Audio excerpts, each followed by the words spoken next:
Hi friends, Kaveri travels bus కర్నూలులో అది అగ్గి అంటుకున్నది కదా. అగ్గి అంటుకుని పాపం 20-30 మంది ఏమో చనిపోయారని చెప్తున్నారు. ఇంకెంతమంది అనేది కన్ఫర్మ్ తెలియదు. పోలీసు వాళ్ళు పాపం ఇన్వెస్టిగేషన్ చేస్తున్నారు. ఈ పంతులు బాబాలు ఉన్నారు కదరా భయ్, ఒక్కడన్నా పోయి మరి మేము ఉన్నాం, మాకు తెలుసు ఇది ఇట్లా జరగాల్సింది, మాకు అన్నీ తెలుసు, మేము దేవునితో డైరెక్ట్ డీల్ చేస్తాం, మాకు దేవుళ్ళు తెలుసు అని మాట్లాడే ఉంటారు కదా బాబాలు, గురూజీలు, పంతుళ్ళు. వీళ్ళందరూ ఎక్కడ వేయరా, ఒక్కడు కూడా కనబడతలేడు. ఆడ పోయి పాపం అంతమంది చచ్చిపోయి ఆడందరూ ఏడుస్తున్నారు. ఫ్యామిలీలు గవర్నమెంట్ పోలీసు వాళ్ళు వాళ్ళందరూ అక్కడ ఇన్వెస్టిగేషన్ చేస్తున్నారు.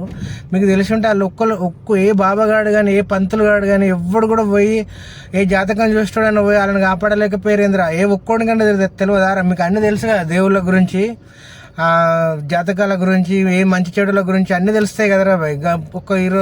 బస్సు ప్రమాదానికి గురి కాకుండా ఏ బాబా కానీ ఎవ్వడు కానీ ఒక్కడని ఆపలేకపోయారు కదరా. మరి మీరు అందరూ ఉండి ఎందుకు రా భయ్, గురువులు బాబాలు ఎందుకు రా? సామాన్య జనాలు మోసం చేస్తారు. ఇంకెన్ని రోజులు రా?